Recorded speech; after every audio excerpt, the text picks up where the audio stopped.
Hello, everyone. Welcome back to another episode of the Kelsi, Sheren Perspective. Thank you guys for being here.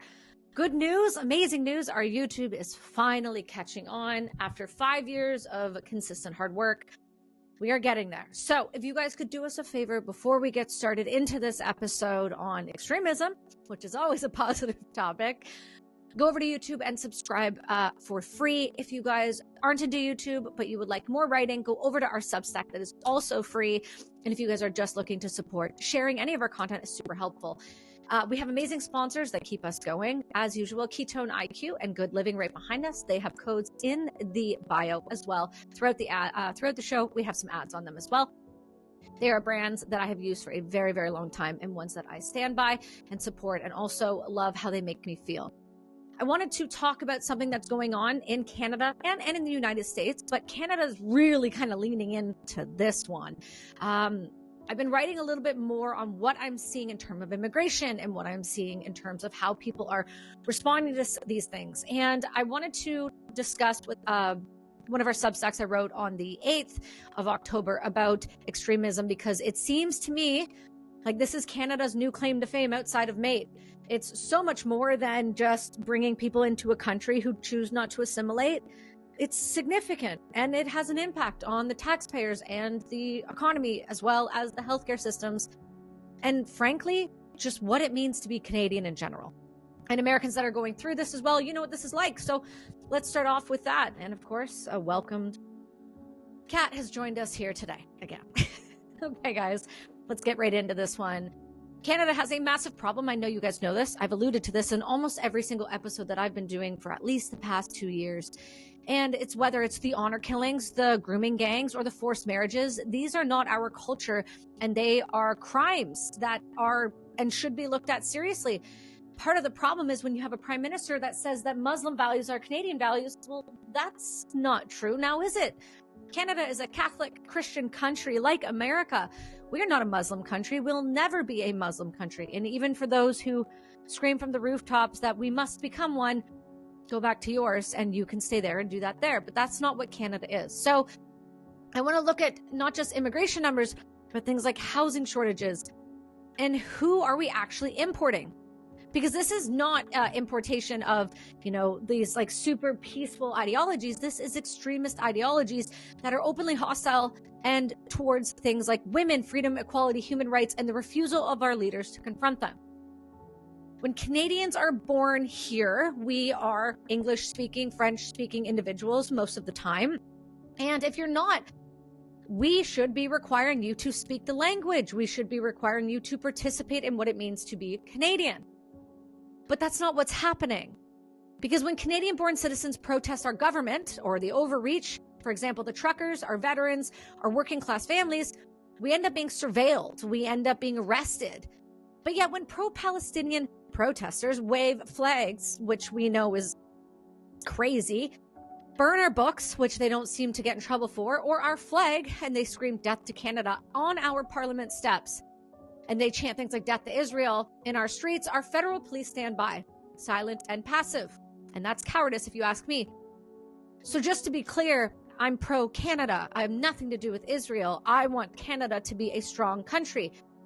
But lately, and for quite a while now, Canada has been crumbling, and I'm worried it will never, ever come back. Because here's the thing.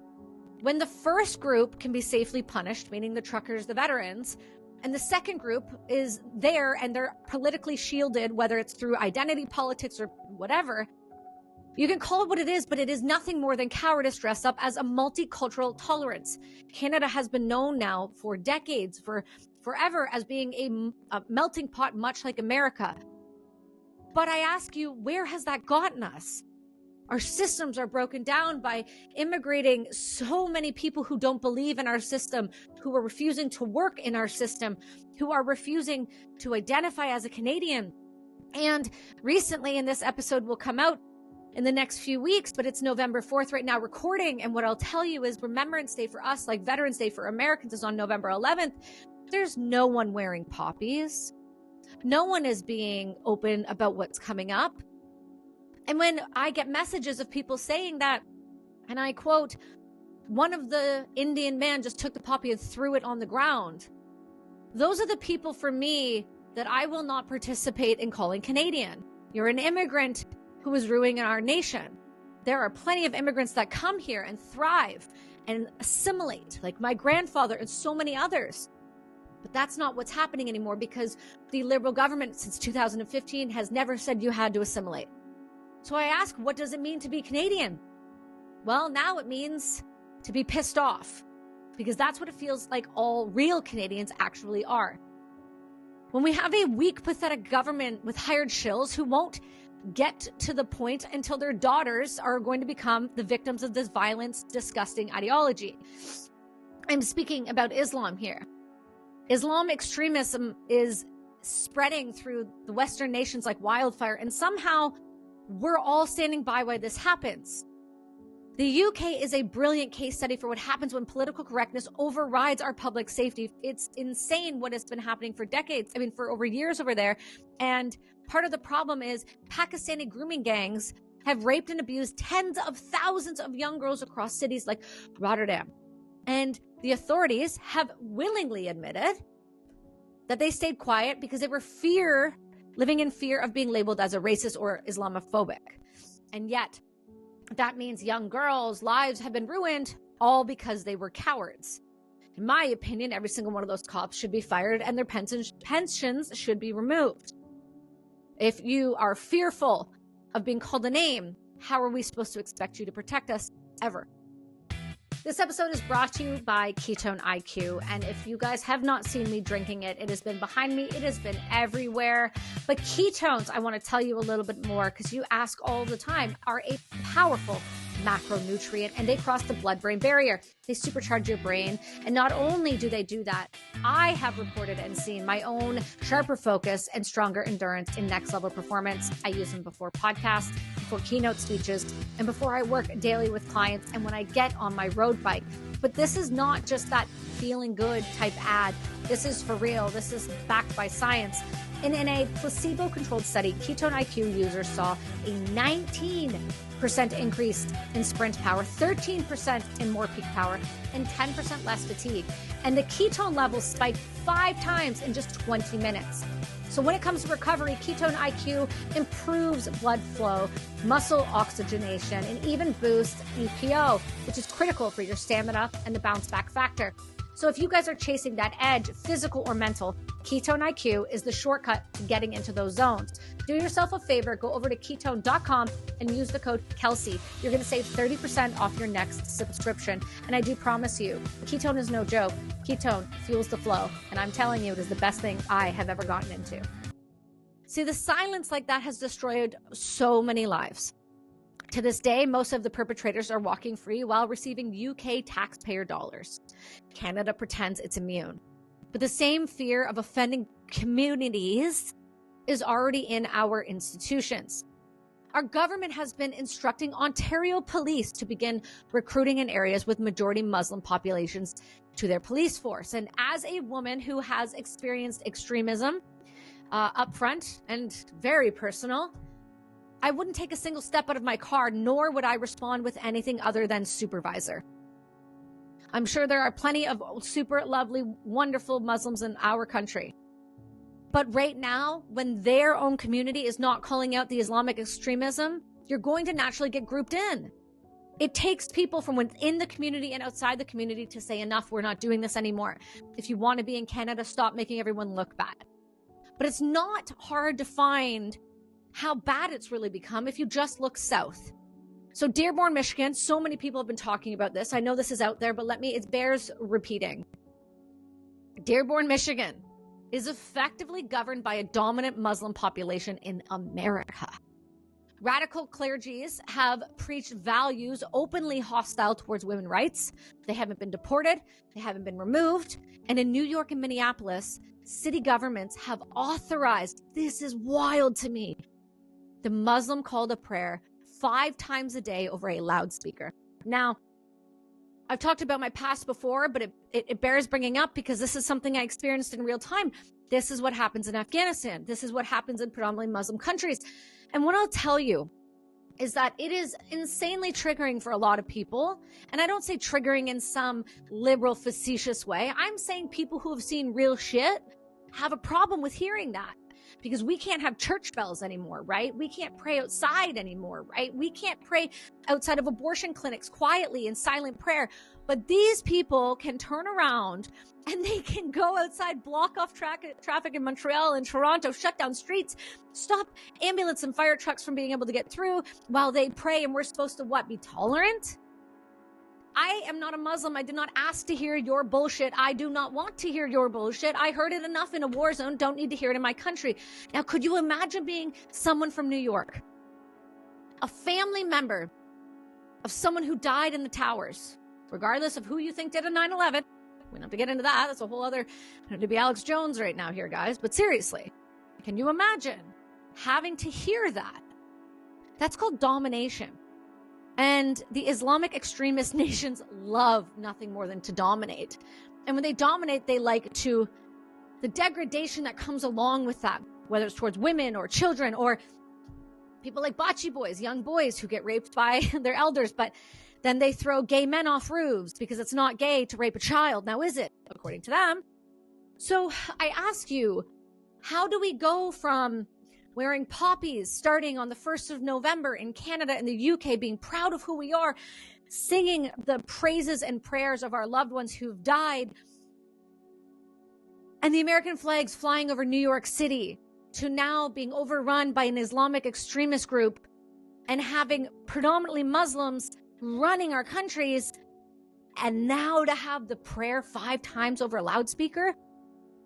I just can't imagine being forced to hear that and the sounds associated with the people who killed your loved ones. This is not integration. It's cultural imposition. And it's sanctioned completely by weak leaders who are too afraid to say so, or by the young, broken, left-minded individuals who don't understand that socialism and communism in principle sounds great, but in practice is the fall of a nation. Weak men and weak women cause this. We have the same problem with the DEI hire. Our general, our commander-in-chief, she abandoned troops and somehow still got the position she did. And now she was on camera crying the other day over racist comments. She's weak and she's pathetic. This is what happens when we keep promoting weak, pathetic people. And the thing is, the government thinks this is all going to last, and it won't, because it will likely cause a civil war on everyone's own soil, whether that's America or Canada. More likely America, because Canadians don't do that. God forbid we had guns to protect ourselves nowadays, because they're out of their mind if they think people will tolerate this for much longer. And like I said before, if you've been following my writing or my story or my book or my brand or whatever it is I do on a daily basis that you've absorbed content from, I fought the Taliban, these same ideologies. And I'm watching our freedoms erode day after day after day after day, and nothing's being done. Because when extremist Islam governs without restraint or rules towards women, they're beaten for showing an inch of skin, beaten for using 2 eyes instead of 1, and young little girls are sold into marriages at the age of 9. And journalists are hanged for reporting the truth. To call that a religion of peace is bullshit, and it's a slap in the face to the millions who suffer under its rule today. Afghanistan, Iraq, and other places. Yemen, Syria, you name it. And when you bring these ideologies here, even indirectly, it's not diversity, it's importing oppression, violence, and danger towards women. And they told us this, and this is the problem, right? They had told us this. They were coming to the West, they were coming to the West, they were coming to the West, and they would be planning this out. It's pretty damn bad when they've been telling us over and over and over they're going to do it, yet nobody has listened, and yet here we are. And then we look around and go, how did we get here? And the answer is simple. You coward. You were afraid of the word Islamophobic. It's a word, people. It's not violence. But you know what is violence and guaranteed? Islamic extremism. That will guarantee you violence. I promise. They just foiled another plot right before Halloween. Germany has canceled Halloween because it's too dangerous, too many opportunities for soft targets. So it's so much for the feminists standing up to this bullshit, because this is where the ideology where women are less than dirt. And I am not sure how many more young girls need to be raped until we get the point. Because here's the thing, we don't need to look overseas anymore. In Ontario, Canada, a mother and father attempted to kill their own daughter for resisting an arranged marriage. And that wasn't a random crime either. It was an attempt at an honor killing, a practice so deeply rooted in this imported ideology that we are too afraid to say anything against. And it's not isolated, guys. Many of these cases are simply buried under labels like domestic violence or suicide, which is a lie. And political correctness keeps us blind while vulnerable girls are paying the price. And it's not just girls, it's young boys too. Hey guys, this episode is brought to you by Good Living. I am so excited to tell you about something that's become such a meaningful part of my wellness routine, Good Living. Now, this isn't any brand. This is actually a brand I know all of the owners behind. And let me tell you, their integrity, their dedication, and their quality is the real deal. Their microdosing and functional blends are crafted with intention, and you can feel it. Everything is tested and made to support you in tapping into your own rhythm. We're talking about blends for anxiety, depression and stress, ADHD, brain health, inflammation, sleep, and energy. Seriously, they have thought of everything possible. I know firsthand how much love they pour into every single product. So if you're ready to check them out and explore more, go to itsgoodliving.com. And trust me, it's a journey worth taking. That's itsgoodliving.com, itsgoodlivin.com. And make sure to use the code Kelsi and get 20% off your first order today. And this is not about attacking Muslims. There are millions of really good Muslims that I know personally. I don't know millions. It's a lot, but I know a handful. But there are millions that are good, but they literally do reject the extremism. They flee it, or they leave, or they go to a different place. And they speak against it at great personal risk, but it's not enough.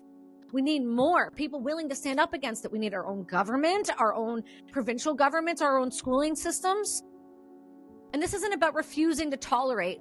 This is about being honest. The worst interpretations of Islam when they take root on Canadian soil.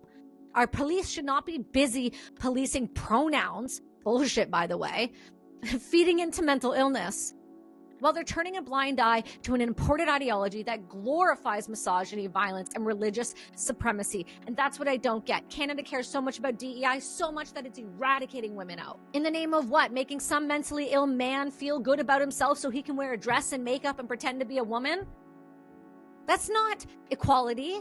That's an erosion of equality. That's the opposite. That's weak-minded, pathetic individuals is what that is.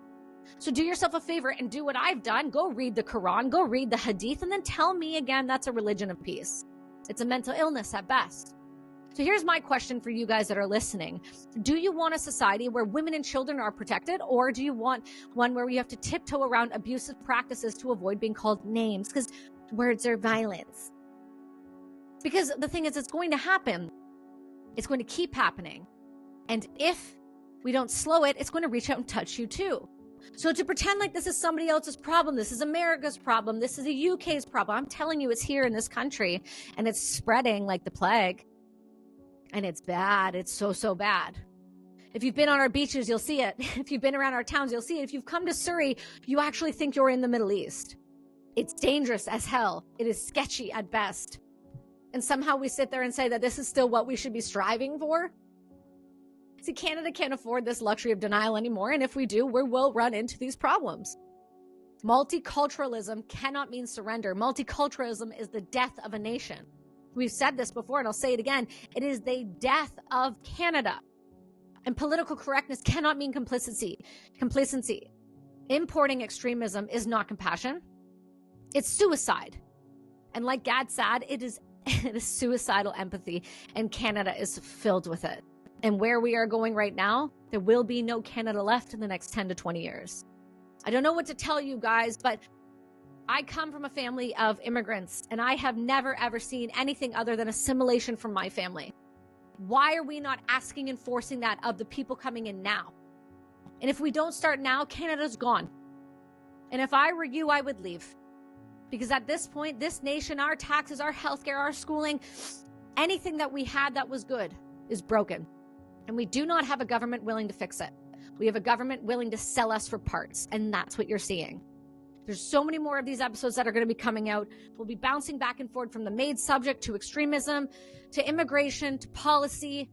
We are shifting dramatically, and I hope that you stick with us, because now I'm talking about things I am so passionate about outside of people's amazing resiliency stories, and we will always have those. But at the end of the day, this has to be said, and it has to be said louder. If we want to save what's left of the West, we have to be willing to do something extreme. They have no problem blowing up our streets, raping our girls, putting them into trafficking situations. We have to be willing to stand up. And it takes a voice. So go be the voice. And before you guys leave, go check out everybody that helps support us. And if you want to support us, we have other links that you guys can do. It's called Buy Me a Coffee. You can donate 50 cents to whatever you want. It helps the show keep going. I appreciate you all. Go subscribe. I hope to see you all soon on the next episode. We are now up to 2 a week, my friends. I hope you have a great day.